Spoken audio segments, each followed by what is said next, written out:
The mud was winning. Virginia Sutton knew it the moment the left rear wheel sank past the hub and the conquered stagecoach let out a groan that sounded almost human, a wounded, defeated sound that made the horses scream and kick against their traces. The rain had stopped an hour ago, but it had done its damage.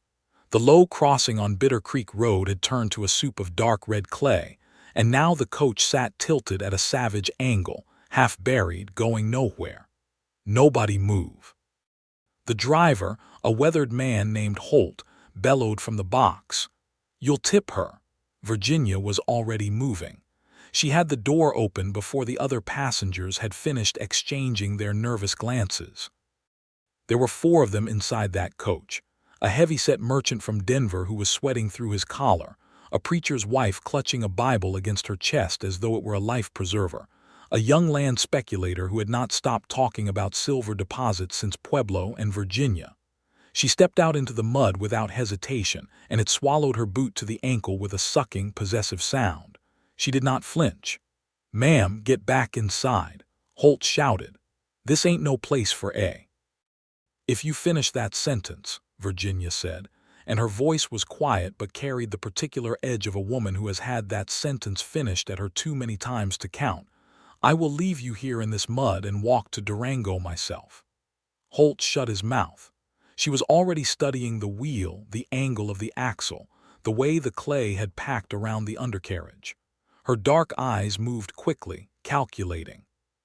She had been doing this kind of calculation her whole life, reading the ground the way other women read sheet music, the way her father had taught her before fever took him on the Cimarron when she was 17. He had been a surveyor and she had been his best apprentice, better than any of the men he had employed, though none of them had ever been willing to admit it. And that was when she felt it, the sensation of being watched. She turned, one hand braced on the muddy coach wheel, and looked up the road. A man sat on a black horse at the crest of the low hill, maybe 40 yards distant. He was not moving. He was simply watching her with an expression she could not quite read at this distance, something between concern and fascination, and something else she could not name. He was broad across the shoulders in the way that came not from vanity but from years of actual work. His hat was pushed back on his head with the casual confidence of a man who had worn hats his whole life and did not need to perform the wearing of them. Even from 40 yards away in the gray light after rain, there was something about Wallace McCrae that commanded the eye's attention the way a lone cedar commands attention in a flat prairie, simply by virtue of being undeniably, solidly there. Virginia stared at him for exactly 1 second. Then she turned back to the wheel. She had a job to do, and she was not in the habit of letting watching men distract her from jobs. "Driver," she called up to Holt, "I need your longest rope, and I need the gentleman inside to get out and help me." "Both of them." "Now see here," said the merchant's voice from inside the coach. "I am wearing my best. Get out of the coach," Virginia said, "right now, or stay inside and tip over when I rock it." There was a brief silence followed by the sound of the coach door opening and 2 men climbing reluctantly into the mud. She had the rope rigged around the wheel axle and up through the forward traces in less than 3 minutes, working with the kind of fast, sure competence that made Holt lean forward on the box and watch her with unconcealed astonishment. She redirected the pull vectors. She used a section of fallen branch she found 6 feet off the road as a makeshift lever. She positioned the 3 men and herself at the precise angles where their combined force would work with the horses rather than against them. She had not glanced back up the hill once, but she had heard the hoofbeats approaching.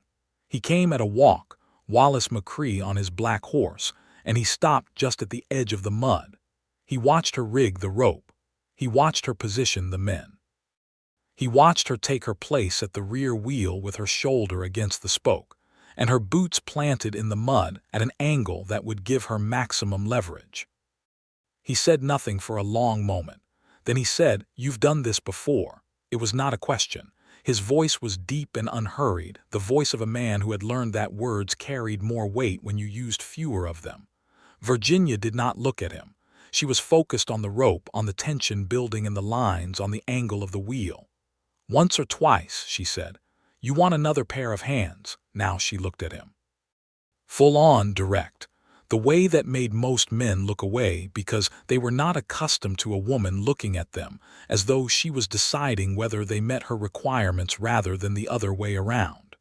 She looked at Wallace McCrae, and he did not look away. "Get behind the wheel next to me," she said, "and do exactly what I say when I say it."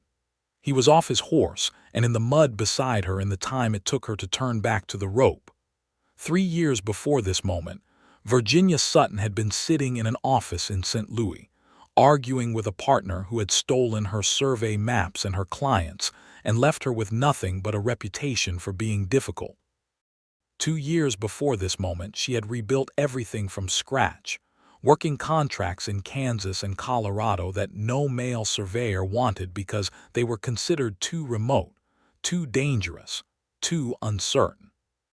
1 year before this moment, she had completed the most technically demanding survey of her career, a topographical mapping of a 20,000-acre parcel in southwestern Colorado that had taken 8 months and nearly killed her twice. She was going to Durango because a ranching consortium had hired her to survey disputed grazing land. The letter offering her the contract had been addressed to V. Sutton, and she was fairly certain that when she arrived, at least 2 members of that consortium were going to have a great deal of difficulty adjusting to the fact that V. Sutton was a woman. She was prepared for that. She was always prepared for that. What she was not prepared for was Wallace McCrae. She was not prepared for the way he listened when she gave the signal, throwing his weight against the wheel at exactly the right moment, not too soon, not fighting the rope but working with it, his timing instinctive and perfect. She was not prepared for the way the wheel came free of the mud in one smooth, lurching motion, the coach rocking upright with a groan of wood and iron as the horses surged forward on Holt's command.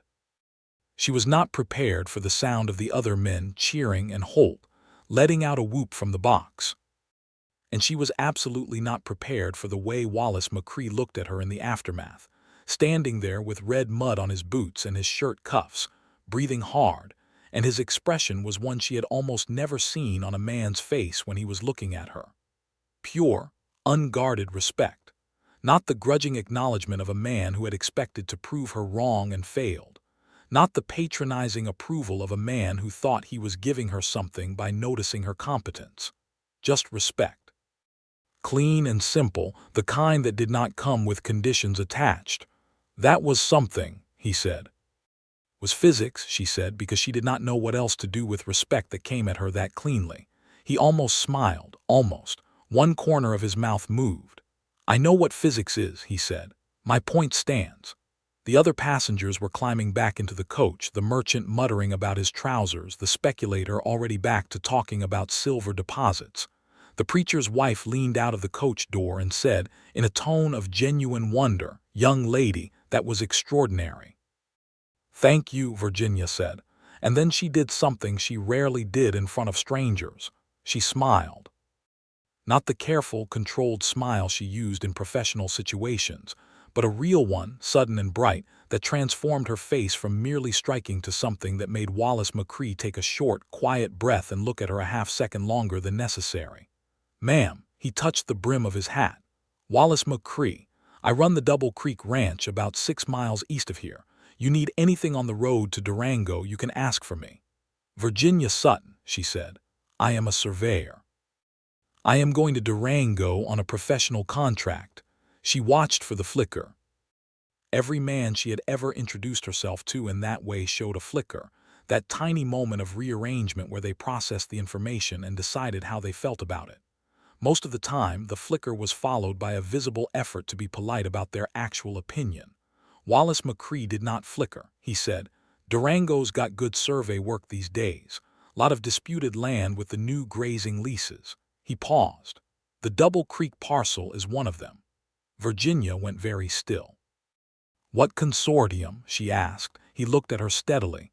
"Territorial Grazing Commission, consortium of 7 ranchers. The survey contract was tendered to a firm in Denver, but I heard they brought in an independent for the actual field work. Somebody named Sutton." The moment stretched out between them, long and strained, and full of the particular electricity of a coincidence that does not quite feel like a coincidence. "You are one of the 7, Virginia said. "I am," Wallace said. "And you have no problem with the fact that the surveyor they hired is a woman." He considered this for a moment with the same deliberate honesty he seemed to bring to everything. "I had a problem with it this morning," he said. "Before I watched you rig that coach out of the mud using rope angles that my top ranch hand couldn't have worked out with a pencil and a week to think about it." He paused. "I don't have a problem with it now." Holt leaned down from the box. "Ma'am, we really ought to be moving." Virginia looked at Wallace McCrae for one more moment. Then she climbed back into the coach. Through the window she could see him walking back to his horse, unhurried, his back straight, his shadow long on the drying mud. He mounted without looking back at the coach, but just before he turned his horse east toward his ranch, he paused, and he looked back. Virginia looked away first, which was not something she usually did. Durango in the autumn of 1882 was a town in the thick of becoming something. The Denver and Rio Grande Railway had arrived the previous year, and the town was loud with the confidence of a place that had just been connected to the wider world and was not yet sure what to do with the power of it. The streets were wide and busy, full of ore wagons and cattle drives and the constant, layered noise of a frontier town at peak ambition. Virginia arrived on the evening stage, collected her trunk and her equipment cases from the boot, and arranged lodging at the Strater Hotel, which had opened the previous year and was precisely the kind of establishment that made Western towns interesting, genuinely fine in its appointments while still smelling faintly of sawdust and boot leather. She ate supper alone in the dining room and spent the rest of the evening reviewing the survey specifications she had been sent by telegraph from Denver. The parcel in question was approximately 32,000 acres of mixed grassland and canyon country southwest of Durango. 7 ranches held adjacent or overlapping claims, depending on which of several competing surveys you chose to believe. Virginia's job was to conduct a definitive topographical survey and establish a boundary line that was legally defensible and, ideally, acceptable to all 7 parties. She had done this kind of work before. It was complicated, expensive, physically demanding, and almost universally unpopular with at least half the parties involved. It was also, she had discovered, the kind of work she did better than almost anyone else alive, which was a fact she held quietly and without arrogance because arrogance, in her experience, was a thing people used to fill the space where actual competence should be. She met with the consortium the following morning in a back room at the First National Bank of Durango. 6 men were there when she arrived. Wallace McCrae was the 7th, and he came in 3 minutes after she did, having apparently ridden in from the ranch that morning. He looked at her across the room and gave a brief nod, and she gave a brief nod back, and several of the other men noticed this exchange and were confused by it. The meeting went more or less as she had predicted. 3 of the men were professionally courteous, 2 were awkwardly uncertain, 1 was openly hostile, and 1, a thin man named Carver Whitfield who ran a spread on the western edge of the parcel, spent the first 10 minutes addressing his questions to the Denver agent who had arranged the contract rather than to Virginia directly. It was Wallace who ended that. He did it quietly, without drama, without making a scene that would have embarrassed Virginia or created an enemy. He simply said, during a pause in one of Whitfield's indirect inquiries, "Mr. Whitfield, the surveyor is Miss Sutton. If you've got questions about the methodology, you ought to ask her." Whitfield looked at Wallace with the expression of a man who has just been reminded, politely but unmistakably, of the terms of a debt. There was a history between them, Virginia could see that. She filed it away. After that, Whitfield addressed his questions to her directly, though without warmth. She answered every one of them with the precise, confident detail of someone who knew the field so thoroughly that uncertainty was not a thing she needed to fake away with bluster. The meeting lasted 2 hours. At the end of it, the consortium had agreed to her terms, her timeline, and her fee, which was not inconsiderable and which she had not reduced by a single dollar simply because she was a woman and they were skeptical. As the men filed out, Wallace lingered. "You'll need a field team," he said. "I can lend you 2 of my men for the canyon country. They know that ground better than anybody." She looked at him. "Why?" He seemed slightly surprised by the directness of the question. "Because it will make the survey faster and more accurate," he said. "And a faster, more accurate survey serves my interest. And the fact that I watched you watch me this morning tells me you are also, to some degree, trying to make sure I have adequate support in what is going to be a politically complicated job." He was quiet for a moment. Then, "Both things can be true." She studied him. He was patient under study, which she appreciated. Most men became defensive. "I accept the offer of your men," she said, "on the condition that they understand they are working under my direction, not the other way around." "I'll make that clear to them," he said. And then, after a brief pause that seemed to contain something he was deciding whether to say, "You want to come out to the Double Creek tomorrow? I can show you the section of the boundary that runs through my grazing land. Give you a head start on the survey before you have to manage the politics of the other 6 parcels." It was a reasonable offer. It was also, she was fairly certain, something more than a reasonable offer, though she could not have said precisely what and was not in the habit of constructing meanings out of thin air. "Yes," she said, "I'll come out at first light." Double Creek Ranch was not what she had expected, though she could not have said what she had expected. It was large, larger than she had imagined. The house sitting at the end of a long approach road with the San Juan Mountains rising blue and enormous behind it. The house itself was built of stone and timber in a style that was practical rather than pretentious, with a wide porch on the south side that caught the morning light and looked out over a valley of extraordinary beauty. She arrived to find Wallace McCrae already in the yard with his 2 men, a quiet Navajo wrangler named Thomas and a red-haired Irishman named Declan Foyle, who seemed constitutionally incapable of being in a bad mood. They had horses ready and a pack mule loaded with supplies for the day's work. They spent 11 hours in the field. It was the best 11 hours of professional work Virginia could remember. The land was complex and demanding, the kind of territory that rewarded careful, patient observation and punished hasty assumptions. She worked her transit and chain, took her elevation readings, sketched her field notes with the rapid, detailed efficiency of long practice, and gradually began building in her mind the shape of the true boundary as distinct from the claimed boundary, which diverged from the true boundary in several places in ways that were going to cause significant problems for 2 of the 7 ranchers. Wallace rode with her most of the day. He was not in her way. He was, she discovered, genuinely useful, with a knowledge of the terrain that was intimate and specific in ways that no map could replicate.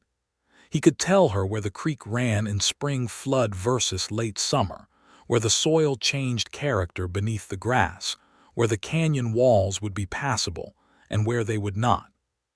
He offered this information without being asked, in the same direct, unvarnished way he did everything, and she used it without embarrassment because useful information was useful information regardless of where it came from. At midday they stopped at the creek and ate from the supplies Declan had packed, hardtack and dried beef and apples that were still crisp from the autumn, and coffee made over a small fire with an efficiency that suggested this was a daily practice rather than a special accommodation. "How did you come to survey?" Wallace asked. He was leaning against a creek bank rock, his hat beside him on the ground, the sun doing something interesting to his dark hair that Virginia was categorically refusing to think about. She considered the question.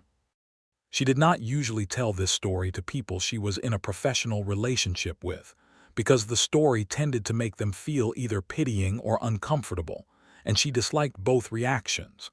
But Wallace McCrae asked the question with genuine curiosity, not the polite inquiry people sometimes used as a social mechanism, and she found herself answering honestly. "My father was Robert Sutton," she said. He surveyed for the railroad and for land companies from the late 1850s onward. He took me into the field with him from the time I was 12 because my mother had died and there was no one else to watch me, and because I think he suspected early on that I had a particular talent for it. Did he treat you like an apprentice? He treated me like the best person available for the work, she said, which I was even at 12. I was doing full survey work by the time I was 16. When he died, I took over his contracts. How old were you? 17. Something shifted in Wallace's expression. Not pity, she was relieved to see. Something more like recognition, the way a person looks when a piece of information connects to something they already know from the inside. That's a hard age to be solely responsible for something, he said. It is, she said, because she was not going to pretend otherwise. How old are you now? 27, she said. I'm 31, he said, as though it were a natural exchange of information, which she supposed it was, and she supposed she did not mind that it was. I took over this ranch at 23 when my father passed. He left me the land and the debt and about 12 cattle. And now, 1,200 cattle, he said, and no debt since last spring. And something crossed his face that was not quite pride but was in the neighborhood of it, the particular satisfaction of a person who has done a hard thing thoroughly. They went back to work after that and did not talk about personal things again for the rest of the day. But the conversation sat with Virginia on the ride back to town, warm and quiet, like a coal that would not go out. The survey took 3 weeks. She worked systematically, section by section, bringing Thomas and Declan out with her on the more demanding terrain, and working alone on the stretches that were straightforward enough to manage without assistance. She established base camps at 2 points on the parcel, sleeping in a canvas tent without complaint, and cooking her own food over a fire in the evenings. Wallace McCrae appeared at her camp on the evening of the 5th day. He did not make a production of it. He came over the ridge on his horse while she was cooking beans and cornbread in a Dutch oven, and he had a flask of decent coffee and a cloth-wrapped parcel that turned out to contain a thick slice of pie from someone's kitchen. My housekeeper made too much, he said, crouching by her fire with the ease of a man who had spent a substantial portion of his life outdoors. She looked at the pie and then at him. Does your housekeeper often make excess pie? She does when I ask her to, he said, and there was a quality in his voice that was as close to self-deprecating humor as she suspected he ever got. She accepted the pie. They talked until late, when the fire had burned down to red coals and the stars over the San Juans were thick and cold and brilliant. They talked about the survey, and then about the disputed boundaries and the political histories behind them, and then about the land itself, the way it changed from season to season, the way the creeks behaved in different years, the way the elk moved through in autumn. They were careful around each other in the way of 2 people who were becoming aware that the conversation had expanded beyond its original dimensions and were not yet certain what to do about it. He came to her camp again on the 8th day, and on the 12th day. By the 3rd visit, neither of them pretended it was about excess pie. On the 15th day, she found the trap. She was working a section of the canyon country on the western edge of the parcel, the section that bordered Carver Whitfield's land. She was taking her readings from the canyon rim when she noticed something wrong with the survey marker she had placed 3 days earlier. It had been moved. Not by much, perhaps 8 feet, but 8 feet in that particular location changed the boundary line in a way that was significant, a way that moved approximately 200 acres of prime grassland from one claim to another. She measured twice. She checked her notes from the original placement. She was not wrong. The marker had been deliberately moved. She sat back on her heels and looked out at the canyon and thought about the implications with the methodical care she brought to all her problems. The moved marker benefited Whitfield, whose western boundary would expand into land that currently fell within the Double Creek claim. If her survey reflected the marker's current position, Wallace McCrae would lose 200 acres that he had been grazing for 8 years. She replaced the marker in its correct position, documented the displacement in detail in her field notes, and rode directly to town. She went to the sheriff's office first, because that was the correct procedure. The sheriff, a capable man named Aldrich, took her report with professional seriousness and told her he would look into it. She then sent a message to Wallace asking him to meet her at the Strater Hotel that evening. He arrived at 7, and she told him everything across a table in the hotel dining room, her field notes open between them. His expression did not change while she spoke. He listened completely, his eyes on her face rather than the notes, trusting her account rather than needing to verify it in writing before he believed her. When she finished, he was quiet for a moment. "Whitfield," he said. "It seems the most likely explanation," she said. "The displacement benefits him specifically, and you told me at the consortium meeting that there was a history between you." Wallace looked at the table, then back at her. "He's been trying to push my western boundary for 6 years. We've had 2 legal disputes. He's got money and connections, and he doesn't particularly care about being straightforward when there are other methods available. He hired someone to move my marker," she said. "Or he moved it himself." "He moved it himself," Wallace said, with the quiet certainty of a man who knew the other man well enough to know how he operated. "Whitfield doesn't trust hired hands with things that could be traced back to him." "The sheriff is investigating," she said. "But I want you to understand the legal position. My survey documentation establishes the original placement of that marker. If Whitfield's tampering can be demonstrated, the survey findings will hold. If it cannot be demonstrated," she paused, "the boundary will be contested, and we will be back in a legal dispute that could last years." Wallace was quiet for a moment. He had a way of sitting that was very still without being rigid, the way still water is not the same thing as frozen water. "What do you need from me?" he asked. She had not expected that to be his first question. She had expected him to tell her what he intended to do, the way most men in his position would have. Instead, he was asking her what she needed, which implied that he understood she had a plan and that her plan was worth asking about. "I need 2 days," she said, "and I need you to let me work without interference. I have a method for establishing the original marker position beyond any legal doubt, and I don't want Whitfield to know I'm doing it until it's finished." "All right," he said. She looked at him. "Just like that."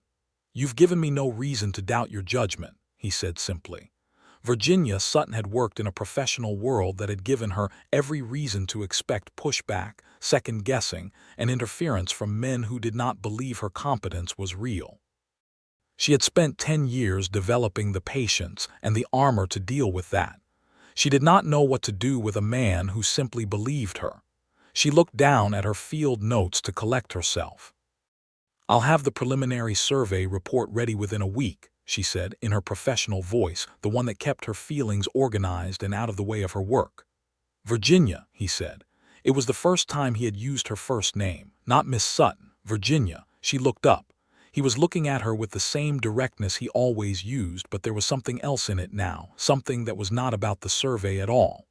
"When this job is done," he said, "I'd like to ask you to dinner."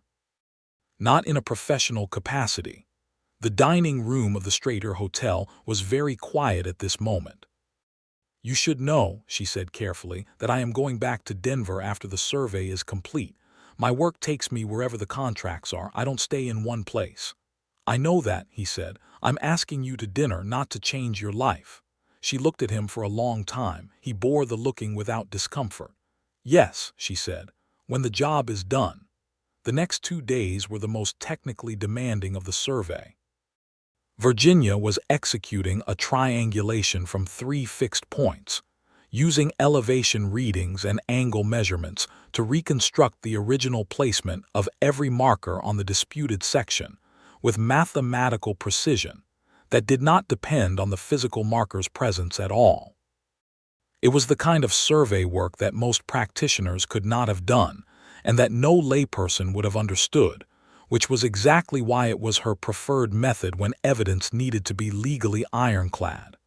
She worked 16-hour days. She slept 4 hours each night in her tent on the canyon rim and was up before dawn. She ate when she remembered to eat. Thomas, Wallace's Navajo wrangler, worked with her in silence, carrying equipment and holding survey rods at her direction with a precise, patient competence that she had come to deeply respect. On the morning of the second day, Carver Whitfield appeared. He came on horseback with a man she did not know, a thick-necked man whose purpose was unclear but whose presence was obviously meant to be unsettling. Whitfield himself was dressed with the aggressive tidiness of a man who wanted to make sure you understood he had money, his coat fine, his boots polished despite the canyon country they were riding in. "Miss Sutton," he said, pulling up beside her transit, "I'd like a word." "I'm working," she said, and went back to her reading. "That can wait." "Actually," she said, still not looking at him, "it cannot. The sun angle changes the refraction coefficient within about 20 minutes, and I need to complete this reading before that happens." There was a silence. "I understand you filed a report with the sheriff," Whitfield said. "I filed an accurate report of what I observed," she said, finishing the reading and writing it in her notebook. She looked up at him then, direct and steady. "If that concerns you, I'd suggest you speak with the sheriff rather than with me." "The marker dispute is a misunderstanding," he said. "I'd hate for a misunderstanding to complicate what has otherwise been a very professional arrangement." The threat in this was subtle, but not so subtle that she could have missed it. She held his gaze without any visible reaction, because reaction was precisely what he was fishing for. "Mr. Whitfield," she said, "I am an independent surveyor. My work is governed by professional standards and legal obligations, not by the preferences of any individual party. My findings will reflect what is actually on the ground, not what any of you would prefer to be on the ground." She paused. "If you attempt to interfere with my work again, I will add that interference to my report, and I will ensure the Territorial Grazing Commission and the Sheriff's Office both receive copies." Whitfield looked at her for a long moment. The thick-necked man behind him shifted in his saddle. There was a quality to the silence that was unpleasant, the kind of silence that contained options being considered. Then she heard hoofbeats. Wallace McCrae came over the canyon rim on his black horse at a pace that was not quite a gallop, but was considerably more purposeful than a ride. He pulled up between Whitfield and Virginia with a naturalness that was almost theatrical in how perfectly timed it was, and he looked at Whitfield with an expression that was completely calm and absolutely unambiguous. "Carver," he said. "Wallace," Whitfield said. "Miss Sutton is working," Wallace said. "So am I, as it happens. I was just on my way over to check the creek level on the northeast section." He looked at Whitfield with patient, steady attention. "Was there something you needed from her?" The two men looked at each other across the canyon air with the weight of 6 years of disputed land between them, and Virginia watched Whitfield make the calculation that a smart man makes when the situation has shifted from advantageous to complicated. "Nothing that can't wait," Whitfield said finally. He turned his horse and rode, and the thick-necked man followed him without a word. Virginia watched them go. Then she looked at Wallace. "You said you would let me work without interference," she said. "I didn't interfere with your work," he said. "I removed an interference from your work." A pause. "There is a distinction." She wanted to argue with this. She could see the logic in the distinction, and she could also see that it was the kind of logic a man deployed when he knew he had done something slightly outside the agreed parameters but believed his reasons were sound. "Thank you," she said finally, because gratitude was honest and she was not going to perform indignation she did not entirely feel. His mouth moved in that almost smile. "How much longer on this section?" "An hour," she said. "I'll be on the northeast section," he said, "in case you need anything."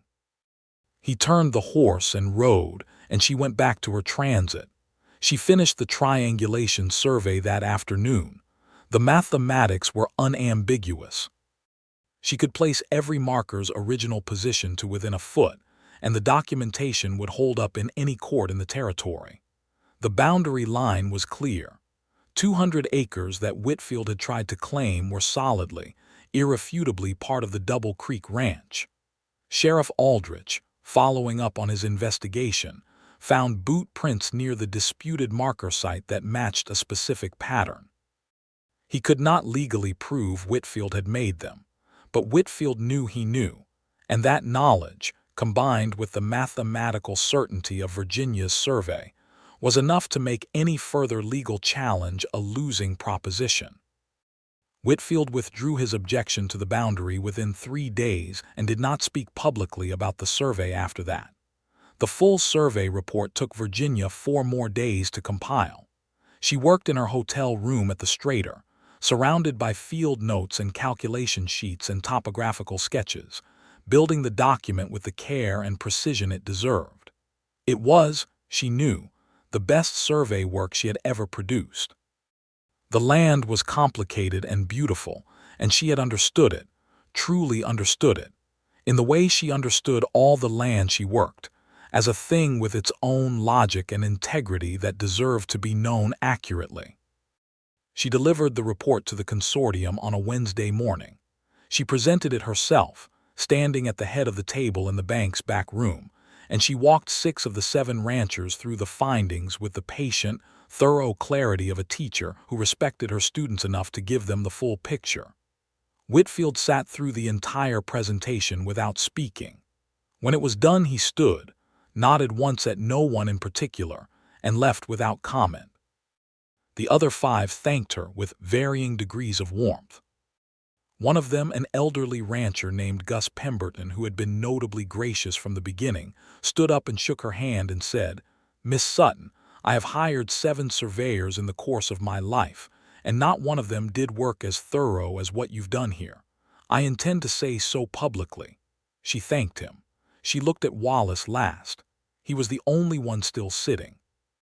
He had been sitting quietly through the whole presentation with his forearms on the table and his full attention on her, and when everyone else had filed out or was filing out, he said, "The job is done."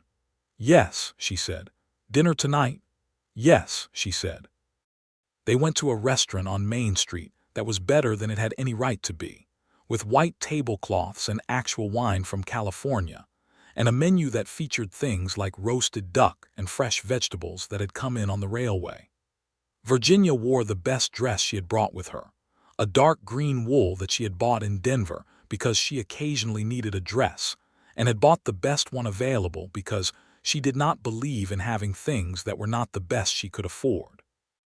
Wallace wore a clean white shirt and a jacket that fit him well, and he had combed his hair in a way that suggested he had put some thought into the evening without being nervous about it. They talked through 2 courses and most of a bottle of wine, and the conversation ranged over more territory than Virginia had covered in the entirety of the previous month's field work. He asked her about Denver, and she told him the truth, that she liked the city but did not love it, that it was a place where she could find work and contract opportunities, but not a place where she felt any particular attachment to the ground beneath her feet. He told her about the ranch in winter, how the snow came in from the north in December and stayed until March, how the cattle sometimes had to be dug out of drifts, how the silence of the valley in a snowstorm was so profound it made you aware of things you couldn't quite name. She told him about the hardest survey she had ever done, 6 weeks in the Sangre de Cristo Range during a September that had turned wrong and delivered early blizzards, working by lantern light in a tent while the wind screamed off the peaks, because her contract deadline did not move for weather, and neither did she. He told her about the year the creek flooded and took out the lower barn and killed 18 head, and how he had sat on the front porch of the ranch house afterward looking at the wreckage and felt something very close to despair, and then gotten up the next morning and started building the barn back. She recognized in his telling of that story the same quality she had in her own, the knowledge of what it felt like to be down and the choice, made not once but repeatedly, to get back up. It was a specific kind of knowledge, the kind that did not make people dramatic but did make them solid, and she found that she was looking at him across the white tablecloth with a feeling she was not quite accustomed to, a feeling of being in the presence of someone genuinely known. "You said Denver," he said, with a careful quality that told her he had been thinking about how to say this. "After the survey." "I have contracts there," she said, 2 pending projects." He nodded slowly. How long does a project like that usually take? 6 weeks to 3 months, depending on the scope. He was quiet for a moment, and after that, she looked at him. I go where the work is. There's a great deal of survey work in this part of Colorado right now, he said. The railway is expanding. The territory is issuing new grazing leases. New mining claims being staked every month. He paused. A surveyor with your reputation could find enough work within a 50-mile radius of Durango to last several years. She put her wine glass down. She looked at him with the same directness she brought to all things, but something in her was not as organized as it usually was, not as settled and certain. Wallace, she said. I know, he said. I'm not asking you to change your life. I said that before and I meant it. He looked at her with honest eyes across the white tablecloth. I'm just noting that the work is here. The rest is whatever it is. She went back to Denver 2 weeks later because she had said she would, and because her professional obligations were not things she set aside for personal reasons, and because she needed to think, which she could do better when she was moving. The 2 pending projects in Denver were straightforward, competent work, the kind she could do well on autopilot while her mind occupied itself with other things. She finished the first in 5 weeks and was midway through the second when a letter arrived from Durango. It was from Wallace. 3 pages, in a handwriting that was careful and considered, the handwriting of a man who did not write letters often but was taking this one seriously. He wrote about the ranch in December, how the snow had come early this year, how Thomas had broken his wrist and Declan Foyle was trying to compensate by doing twice as much work and succeeding about 70% of the time. He wrote about a problem with the eastern fence line that he was trying to determine whether it was better to fix before or after the snow melted in spring. He wrote about a conversation he had had with old Gus Pemberton about the survey, which Pemberton continued to cite as the finest piece of technical work done in the region. At the very end, after 3 pages of news and ranch matters and observations about the winter, he wrote one sentence that was different from everything before it. He wrote, I find myself thinking about the evening at the restaurant with a frequency that is probably excessive, and I wanted you to know that, because I prefer honesty to strategy. She read that sentence 3 times. Then she sat very still for a moment, looking at the wall of her Denver office with its survey maps and elevation charts pinned in neat rows. Then she wrote back. She wrote 2 pages. She told him about the Denver projects, about a particularly interesting bit of terrain she had encountered in the second survey, about the railway engineer she had worked with who had been the first colleague in a long time who had not felt the need to second-guess her methodology. At the end, she wrote, I think about the restaurant as well. I also think about the canyon country and the creek and the morning you rode over the canyon rim at exactly the right moment, which I will acknowledge was actually useful even though it technically constituted interference. I will be finished in Denver by the 20th of February. There is apparently significant survey work within 50 miles of Durango. She posted it before she could reconsider any of it. She was back in Durango on the 23rd of February, 1883, with 4 new contracts and her equipment in her trunk, and Wallace McCrae was at the stage depot when she arrived, which was not something she had asked him to do, and which she felt something warm and unruly in her chest about. You didn't have to meet me, she said. I was in town anyway, he said. She looked at him. He looked back. They both knew he was not in particular in town anyway. Hello, Wallace, she said. Hello, Virginia, he said. They had dinner that night and every Friday evening after that for 6 weeks, the kind of regular, reliable rhythm that was new to Virginia, who was accustomed to her life having no fixed coordinates. Her work took her out to the survey sites 4 days a week, and she worked with her usual intensity and precision. And on the Fridays she had dinner with Wallace, and gradually the shape of her weeks began to include him as a fixed point in the way they had previously only included work. He came to the field occasionally, always with reason, always useful, and she found herself looking forward to the particular quality of his company. The way he was fully present without demanding reciprocal performance. The way he could be quiet beside her for an hour without it becoming awkward. The way his observations about the land were always precise and never embellished. One afternoon in late March, she was working a particularly beautiful section of the parcel, a broad meadow where the creek made a long bend, and the mountains were reflected in the water with a clarity that was almost painful. She had finished her measurements and was sitting on a rock making her field sketches, and she was aware, without looking up, that Wallace had ridden over and stopped about 20 feet away and was watching her work. She finished the sketch she was working on. Then she said, without looking up, "Say what you're thinking." A pause. "Then I was thinking that you are the most competent person I have ever met, and also the most self-contained, and that those two things are connected in ways I find myself wanting to understand better." She looked up then.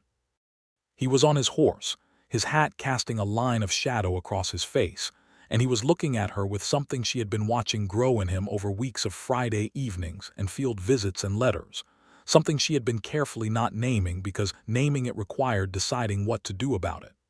"I am self-contained," she said, "because I had to be. I spent 10 years in a profession that viewed me as a novelty at best and a threat at worst. Self-containment was a survival strategy." "I know," he said.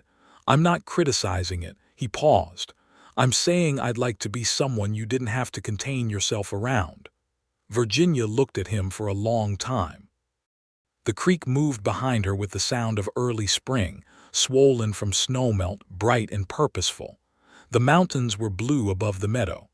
"You already are," she said. He dismounted. He crossed the 20 feet between them and sat down on the rock beside her, not touching, just present in the way he was always present, fully and without condition. After a moment she leaned slightly against him, just her shoulder against his arm, and he was warm and solid and completely still, as though she had placed something precious against him that he was being careful not to disturb. They sat there for quite a long time, and the creek went on talking, and the mountains held their position in the water. In April he asked her to stay, not in the way she had feared he might ask, with pressure or expectation or the implication that she would need to give something up. He asked her on a Sunday afternoon on the porch of the Double Creek Ranch house, with the spring valley spread out before them and 2 cups of coffee between them, and a quality of light on the mountains that made everything look like the kind of painting you see in a gallery and don't believe is real. "I am not asking you to stop working," he said. "I know better than to ask that, and I would not want to. The survey work you do matters, and you do it better than anyone I've seen, and those two things are reasons to keep doing it, not to stop." He was looking at the valley, then he looked at her. "I'm asking if you might consider doing it from here, making this a home base rather than Denver, working the contracts in this part of the territory, which are plentiful, as I mentioned, and bringing your work back to this valley." She held her coffee cup in both hands and looked at the valley, which she had been studying for weeks now in professional detail, and which she understood with the kind of intimacy she had with all land she surveyed, knowing its gradients and drainage patterns and geological character. But there was something else she knew about this valley now, something that had accumulated over 6 weeks of Friday evenings and Sunday afternoons and field days and letters. She knew it felt like somewhere she would want to come back to. "Wallace," she said, "yes. Are you asking me to work from here, or are you asking me to be with you?" His voice was very steady. "Both," he said, "if you're willing." She looked at him. He looked back, and there it was again, that clean, condition-free quality in his regard that had caught her attention on the road to Durango and had not stopped catching it since. "Yes," she said. They were married in June of 1883, in Durango at the community church, with Gus Pemberton serving as an enthusiastic witness, and Declan Foyle crying in the front row without apparent embarrassment, and Thomas standing quietly at the back with a dignified solemnity that Virginia recognized as his form of celebration. Several of the consortium members attended. Carver Whitfield did not, which no one mentioned and no one missed. Virginia wore a dress that was not her dark green wool, though she had considered it seriously. She wore instead a cream-colored dress that she had bought in Denver on the last trip, because it was the best available, and she still did not believe in having things that were not the best she could afford. Her dark hair was pinned up under a small hat, and she was carrying a bunch of late-spring wildflowers that Wallace had picked himself that morning from the meadow by the creek, which she chose to find practical rather than hopelessly romantic, though she was not entirely successful at that. Wallace wore his best suit and looked out from under the brim of his hat at her coming down the church aisle with an expression that was so unguarded and full of feeling that she felt, for the first time in a very long time, like someone whose arrival mattered in a way that had nothing to do with professional competence. They said the words. She meant every one of them, which did not surprise her, because she was not in the habit of saying things she did not mean. They rode back to Double Creek that afternoon, and the valley was full of summer beginning, the grass bright and the creek high from snowmelt, the mountains still carrying their last white on the high peaks. She spent the first year learning the particular rhythm of life at Double Creek alongside the work she continued, because she had 4 active survey contracts in the first year of their marriage, and she honored every one of them with the same thoroughness she had always brought to her work. Wallace made no complaint about her absence on field weeks. He had known who she was when he asked her to stay, and he was not a man who pretended to want one thing and then reached for another. When she was home fully. She learned the ranch with the same methodical attention she brought to survey territory, understanding its systems and pressures and seasonal logic. She developed a genuine respect and affection for Thomas, who taught her Navajo words for things on the land, and accepted her teaching of transit mathematics in exchange with the equanimity of a man who valued knowledge regardless of its source. She and Declan Foyle argued enthusiastically about almost everything and agreed on most things underneath the arguments, and she suspected they would continue to do this for the rest of their mutual lives. By autumn of the first year, she had begun something new, something that had been growing in her mind since she arrived in Durango. She had started keeping detailed topographical notes about the Double Creek Valley and its surroundings, not as a paid survey project, but as a personal record of the land. She was building, page by page, a comprehensive map of the region, more detailed than anything that currently existed, incorporating geological observations and water table data and seasonal variation notes that she gathered over years of fieldwork in the area. She did not tell Wallace about it until she had been working on it for 3 months, because she did not want to announce something before she knew what it was. When she showed him the beginning of the map, spread across the dining room table on a winter evening with the snow coming down outside and the lamps warm, he looked at it for a very long time without speaking. She watched him look at it, and she felt something that was newer than pride and more personal, the particular vulnerability of showing someone a thing you have made not because they hired you to, but because you needed to make it. "Virginia," he said. He looked up at her. "This is extraordinary." "It is unfinished," she said. "It is extraordinary," he repeated. He was looking at her with the same expression he had worn on the day they pulled the coach from the mud, that clean, unguarded respect that she had never gotten entirely accustomed to, which she was beginning to think was intentional on some deep level of her, that she did not want to get accustomed to it, that she wanted to keep feeling it fresh and sharp each time. "I want to dedicate it to the Geological Survey," she said, "when it is complete, as a contribution to the public record of this region." He nodded. "How long will it take?" "Years," she said, "several of them." He looked at the map and then at her, and he said, "Good." Their first child was born in August of 1884, a boy whom they named Robert after Virginia's father, which she had suggested, and Wallace had agreed to immediately and without making a show of the agreement.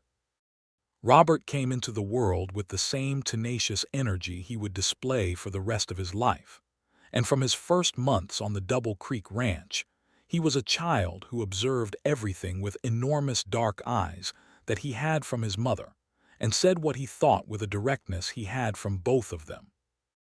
Virginia returned to field work 6 weeks after Robert's birth, because she had a contract deadline, and because she had arranged, with characteristic thoroughness, for the ranch's housekeeper, a remarkably capable woman named Ida, to assist with Robert's care on field days. This arrangement worked because Virginia trusted Ida completely, which she did not do lightly, and because Wallace was home on most of the days she was gone, managing the ranch with the same steady reliability he brought to everything.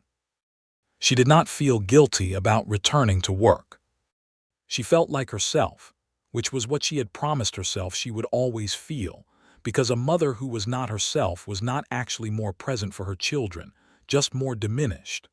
Wallace, for his part, was a father in the same way he was a rancher and a husband, fully, practically, without performance. He was up in the night when Robert needed him without waiting to be asked. He held the baby with the same careful competence he brought to everything. He was never more or less than what he was, and what he was turned out to be, in Virginia's considered opinion, more than she had known to hope for. Their second child, a girl they named Clara, arrived 2 years later in September of 1886. She was different from Robert in every way that personality could be different, quieter, more watchful, with a capacity for stillness that she had clearly from her father and an observational intelligence that was recognizable from elsewhere. She would eventually prove to be the one with the deepest interest in the survey work, following Virginia into the field from the time she could walk steadily, asking questions with a precision that stopped Virginia cold sometimes, because they were exactly the questions Virginia had asked her own father at the same age. But that was years away from the autumn of their marriage. In 1885, the problem that had been building on the western edge of the territory for 2 years finally arrived at Double Creek in the form of a legal notice. A mining company out of Denver had filed a claim on a section of land that overlapped, according to their survey, with both the Double Creek Ranch and the adjacent Pemberton property. The company's survey had been done quickly and cheaply, and Virginia knew within 20 minutes of reading it that it was wrong in 2 significant ways that she could demonstrate. She said so at the kitchen table while Wallace read over her shoulder. "They've misread the section markers at the northwest corner," she said, pointing to the relevant lines in the claim, "and their elevation datum is off by approximately 40 feet, which shifts their claimed boundary about 160 yards east of its actual position." Wallace said, "Can we demonstrate that?" "I already have," she said. "I've been mapping this region for 2 years. The correct survey is in that box." She pointed to the wooden storage box in the corner of the study that contained her accumulated field notes and maps. "The mining company's claim is on land that is not theirs." He looked at her with a quality she recognized as the particular form of love that expressed itself as gratitude for the habit of thorough preparation. "You mapped all of it," he said, "before we even knew there was a claim." "I mapped it because it was here to be mapped," she said. "The usefulness is incidental, but it was not incidental, it was decisive." Virginia's detailed survey of the region, presented to the territorial court in Durango that November, was the piece of evidence that made the mining company's claim indefensible. The claim was rejected. The Double Creek Ranch and the Pemberton property were protected. Old Gus Pemberton, who attended the court proceedings and sat in the gallery with the dignified satisfaction of a man watching justice done correctly, came afterward to shake Virginia's hand. He held it in both of his for a moment and said, "I have said before and I will keep saying, the finest surveyor in the territory, husband or otherwise." Virginia thanked him. Beside her, Wallace put his hand briefly at the small of her back, the particular touch that was not possessive but was present, that said, "I am here," without demanding anything. She leaned into it slightly for a moment. The map was finished in the spring of 1889. 7 years of field work, accumulated over contracts and personal expeditions and long evenings at the study table. And finally it was done. A comprehensive topographical survey of the region surrounding Durango that was more detailed and accurate than anything previously attempted. Virginia submitted it to the United States Geological Survey, which had been established by Congress in 1879 and which was currently engaged in the systematic mapping of the American West. The response came 3 months later. It was not just an acknowledgement. It was a letter from the director's office expressing the survey's interest in the work and its intention to incorporate it into the official federal survey maps of the region, with full attribution to Virginia Sutton McCrae. The letter also contained an inquiry about whether she would be interested in consulting on a broader regional survey project. She read the letter at the kitchen table on a late summer morning, with Robert, who was 5, running in and out of the back door, and Clara, nearly 3, sitting on the floor methodically organizing a collection of small stones by size, which was the sort of thing Clara did. Wallace came in from the morning's work, poured himself a cup of coffee, and stopped when he saw her face. "Good news or complicated news?" he asked, because he had learned to distinguish between her expressions for these two things. "Both," she said, and handed him the letter. He read it again. He set it down on the table and looked at her. "The Federal Survey," he said. "Yes, in Washington. The consulting would require some travel," she said carefully. "Not a permanent relocation. Consulting visits 3 or 4 times a year, perhaps." He was quiet for a moment. Clara looked up from her stones, registered the quality of the adult silence, and went back to her sorting. "Virginia," Wallace said, "if you are asking me whether you should accept this, the answer is yes, obviously, and I don't want you to have spent even 1 minute worrying about whether I would say otherwise." She looked at him across the kitchen table in the late summer morning, and she felt something so large she had no particular word for it, something that contained gratitude and recognition, and love in the specific form love takes between people who have known each other long enough to be genuinely known. "I was not worrying," she said. "I was thinking about logistics." "Of course you were," he said. "I will need to coordinate the travel with the field schedule," she said, "and with Ida's availability. And I was thinking that Robert is old enough to come with me on the Washington trip if you can manage without me for 3 weeks. He ought to see the capital." "He would love it," Wallace said. "He's been asking about the railway since Declan told him about the Denver line." "Clara will stay with you," she said. "Clara will approve of this arrangement," Wallace said, glancing at their daughter, who was nodding to herself over a particularly satisfying stone grouping. Virginia looked at the letter again. Then she looked at her husband and her daughter and the kitchen of the Double Creek Ranch house, at the coffee cups on the table and the morning light on the mountains through the window and the sound of Robert's boots on the back steps. "I did not expect this," she said, not about the letter specifically. He understood what she meant. He looked back at her with those honest, steady eyes and said, "Neither did I." The Washington trip happened in October of 1889. Virginia and Robert on the Denver and Rio Grande Railway to Denver, and then east on the Union Pacific. And Robert's eyes were enormous the entire time, with the magnitude of the world and the speed of the train, and the scale of everything beyond the valley he had been born in. Virginia watched him watch the world expanding and felt her father's ghost very close to her, the memory of a man who had given her exactly this. The world seen from the window of something moving through it fast. She met with the Geological Survey's senior cartographers and presented her methodology in a formal session that began with the particular quality of professional skepticism she had encountered her entire career and ended with something considerably warmer. The senior cartographer, a man named Elias Drummond, who had been doing federal survey work for 15 years, sat back in his chair after her third presentation and said, with no diplomatic qualification at all, "Mrs. McCrae, your triangulation methodology is more sophisticated than anything we are currently using. I would like to incorporate it into our standard field protocols." Virginia said thank you, which covered a great deal. She brought Robert to the Smithsonian Institution and the Library of Congress and the Capitol building, and she watched her son stand in the rotunda of the Capitol and look up at the dome with the particular stillness of a child in the presence of something too large to immediately comprehend. "Mama," he said, "did people really build this?" "People built everything you have ever seen," she said, "including the barn at home." He thought about this. "The barn is smaller," he said. "The barn is excellent," she said firmly. He looked up at the dome again. "Can I build things?" he asked. "You can build anything," she said, and meant it with her whole heart.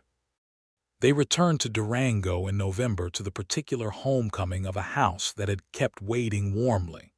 Ida's cooking smell and Wallace's steady presence and Clara, who came to the door and looked at her returning brother with the evaluating expression of a person who has been in charge of her own domain for 3 weeks and is prepared to discuss reintegration terms. Wallace held Virginia in the doorway of the house for a moment that was longer than a greeting and shorter than everything they had ever said to each other, and it was enough. The years that followed were full in all the ways a life can be full without being crowded. Virginia's consulting relationship with the Geological Survey continued.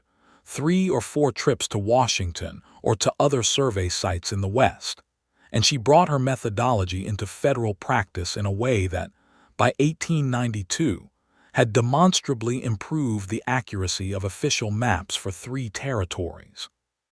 She kept her private practice, taking contracts in the Durango region when they interested her and declining those that did not, which was a luxury she had earned through a decade of excellent work and was not going to pretend she did not appreciate. Robert grew up the way tall trees grow, fast and reaching, with a comprehensive interest in everything mechanical. By the time he was 12, he had read every engineering book in the Durango Public Library and several that Wallace had ordered from Denver, and he was spending his free time with Thomas, who had taught him everything there was to know about horses, and with the Durango railway mechanics, who had found him a useful and curious apprentice. He was going to be an engineer. Virginia could see it the way she could see the shape of terrain in elevation data, clearly and with certainty. Clara was something else entirely. Clara was quiet where Robert was loud, patient where Robert was urgent, and her interest in her mother's survey work was not enthusiastic, it was systematic. By the time she was 10, she could read a topographical map with the competence of someone twice her age, and by 12, she was assisting on Virginia's less demanding field surveys with a precision that made experienced surveyors stop and look at her twice. She asked questions that went straight to the methodological center of problems, and she was never wrong about the terrain. Virginia watched her daughter in the field on a spring afternoon when Clara was 13, setting up the transit with practiced hands and taking a reading and recording it in her notebook with the exact combination of speed and care that the work required, and felt something she had no word for that included her father and herself, and this girl on this land all at once. A line of knowledge and love passed forward through time. In 1895, Wallace turned 46. He was not a man who made much of birthdays, but Virginia made much of this one, planning a dinner at the Double Creek Ranch house that included the Pembertons, the now elderly Gus and his wife, and Declan Foyle, who had been at the ranch for 13 years now, and had married a local woman named Bridget, and had 3 red-haired children who ran cheerfully feral around the valley. Thomas came to dinner, which he did rarely and only when he chose to, and his presence was an honor that everyone understood without it being said. Virginia had made, with Ida's assistance, a dinner that was excessive in the most loving possible way. Everything that Wallace had ever mentioned in passing that he liked, roasted beef and potatoes, done 3 ways and apple pie, and preserved peaches from the summer, and a sponge cake that Ida produced from the kitchen at the end of the evening, with the satisfaction of someone who had been planning it for weeks. After the guests had gone, after the children were in bed, Wallace and Virginia sat on the south porch in the October dark with the last of the wine and the sound of the creek and the stars over the mountains. "46, she said. "It feels like nothing," he said. "Which I understand is not the popular view.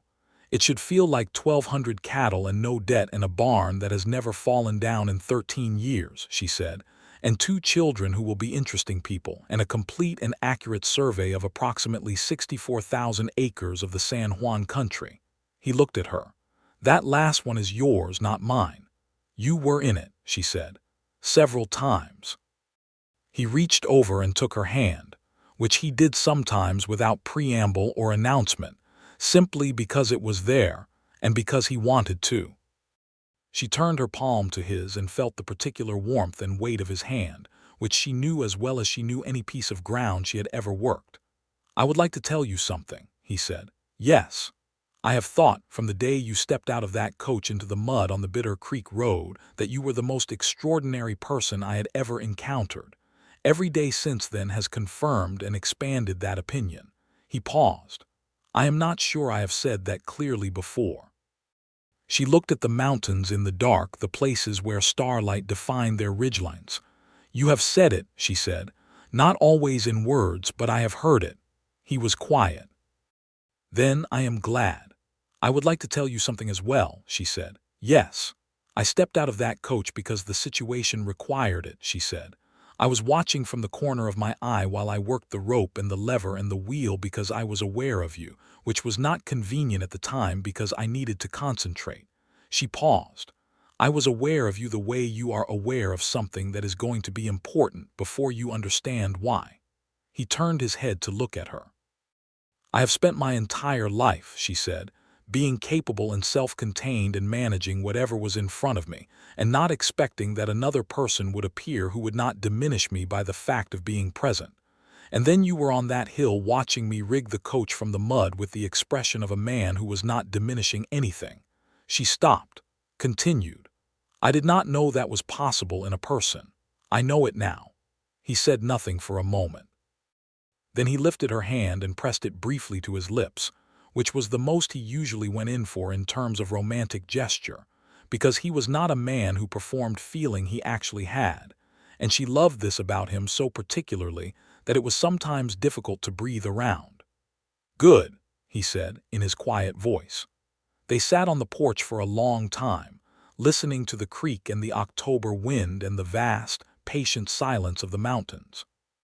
In 1898, Clara became the first female student admitted to the Colorado School of Mines survey program, on the basis of a fieldwork portfolio and examination scores that the admissions committee, having argued about her gender for several weeks, ultimately could not dismiss. Virginia received the letter of admission at the ranch and read it at the breakfast table with an expression that made both Wallace and Clara look at her. "What is it?" Clara said. Virginia put the letter down. She looked at her daughter. Clara was 16, with her father's patience and her mother's eyes, and a capability that had been clear from childhood and was now, apparently, officially recognized. "You got in," Virginia said. Clara read the letter. She set it down carefully on the table. She was quiet for a moment with the particular stillness of someone feeling something very large in a very composed way. "I expected to have to argue," Clara said. "You still might," Virginia said, "once you are there." "I know," Clara said, with the matter-of-fact equanimity of someone who had been watching her mother navigate that particular landscape her whole life. Wallace, from across the table, said quietly, "You will be extraordinary." Clara looked at her father. Something passed between them that needed no words, the affirmation of a parent who had believed in a child's capability before the world had gotten around to it, and was now watching the world catch up. Robert, now 14, said, "Can I read it?" and reached for the letter with the cheerful, unsentimental curiosity of a younger sibling, and the morning went on. By the turn of the century, the Double Creek Ranch was a different place than it had been in 1882, larger and more organized, with improvements that Wallace had made steadily over 18 years, new fencing and a proper bunkhouse, and a root cellar that had finally solved the winter provisioning problem he had wrestled with for years. The main house had grown too, not in a planned way but in the organic way of a house that keeps becoming what it needs to be, an additional room off the east side where Virginia worked and kept her survey library, a wider porch that caught more of the summer light. The valley was beautiful in all seasons. Virginia had watched it in every one of them by now: spring snowmelt and summer grass and autumn color and winter white. And it was still the kind of beauty that could stop her mid-stride on the way to the barn if the light was coming through at a certain angle or the creek was at a particular level. She had surveyed 64,000 acres of the surrounding region. She knew every gradient and drainage pattern and geological feature in the county, and still the valley could catch her by surprise. She thought sometimes about the road to Durango and the mud and the moment of looking up to find him watching from the hill. She thought about what small accidents the great hinge points of a life could be. If the rain had not come that day, if she had been a different kind of woman and stayed inside the coach, if he had been a different kind of man and ridden past. She was not a person who spent much time on what if, but she was occasionally grateful for a specific past. Their third child, another boy named Daniel, arrived in 1900, which surprised everyone including Virginia, who had considered the family complete. Daniel was unexpected and delightful, a child of such relentless good humor that even the sleepless nights of his infancy were difficult to be entirely grim about. He had Wallace's dark eyes and Virginia's dark hair, and a personality entirely his own, which asserted itself from very early on in the form of absolute certainty about what he wanted, and a sunny flexibility about most other things. Robert, 16 by then and deep in his engineering ambitions, accepted his younger brother with the tolerant amusement of a young man who was already looking toward the horizon of his own life. Clara, home from her first year at the School of Mines for the summer, held baby Daniel with a kind of careful wonder, the wonder of someone who knows how things work and is nonetheless moved by the fact of them. Wallace sat on the porch the evening after Daniel's birth, the baby asleep in the crook of his arm with the absolute confidence of a person in the right place, and Virginia beside him watching the June light on the mountains. He had gray at his temples now, which she thought suited him in the way the best things about a person become more themselves with time. She had silver at hers, threaded through the dark, which she had no particular feelings about except that she had earned it. 3, Wallace said. Yes, she said. You're not alarmed. I have survived 2, she said. I expect I can manage a 3rd. He looked at the sleeping Daniel, who was small and warm and breathing with the deep unconscious contentment of a person who has never been let down. He looks like you, Wallace said. He looks like himself, Virginia said, which was what she always said and which was always true. She reached over and laid her hand on Wallace's arm, on the warm wool of his shirt, on the steadiness of him. The creek went on talking in the dark below the porch. The first stars appeared. The mountains held their ancient, patient position against the sky. In the valley she had surveyed to the inch, in the house that had grown around their life. Virginia Sutton McCrae sat beside her husband in the summer dark, and felt the particular fullness of a life that had been chosen with open eyes and built with competent hands. Not a life without difficulty. Not a life without the hard years that every life contains, the lean winters and the sick cattle and the professional battles she had fought and mostly won, and occasionally lost and always survived. Not a life without grief, because Gus Pemberton had died in 1897, and Thomas had gone home to his own people the same year, and her father's absence was still a shape in the world that she moved around. Not a perfect life in the way that meant without cost, but a life that was entirely hers. A life she had not been talked into, or settled into, or stumbled backward into. A life she had chosen, one decision at a time, with the same methodical precision she brought to survey work, reading the terrain, understanding the gradients, placing the markers in the right position. And it had resolved.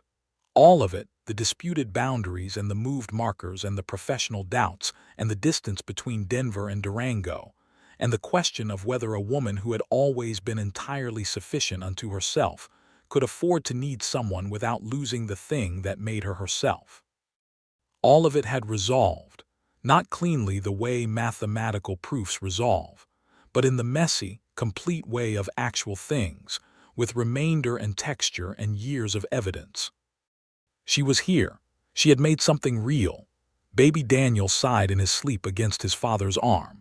Virginia looked up at the stars over the San Juans, brilliant and familiar above the valley she had mapped and the house she had come home to. She noted with professional habit the position of the Dipper and the angle of Polaris, the fixed North Star around which everything else rotated. She had always been able to find north.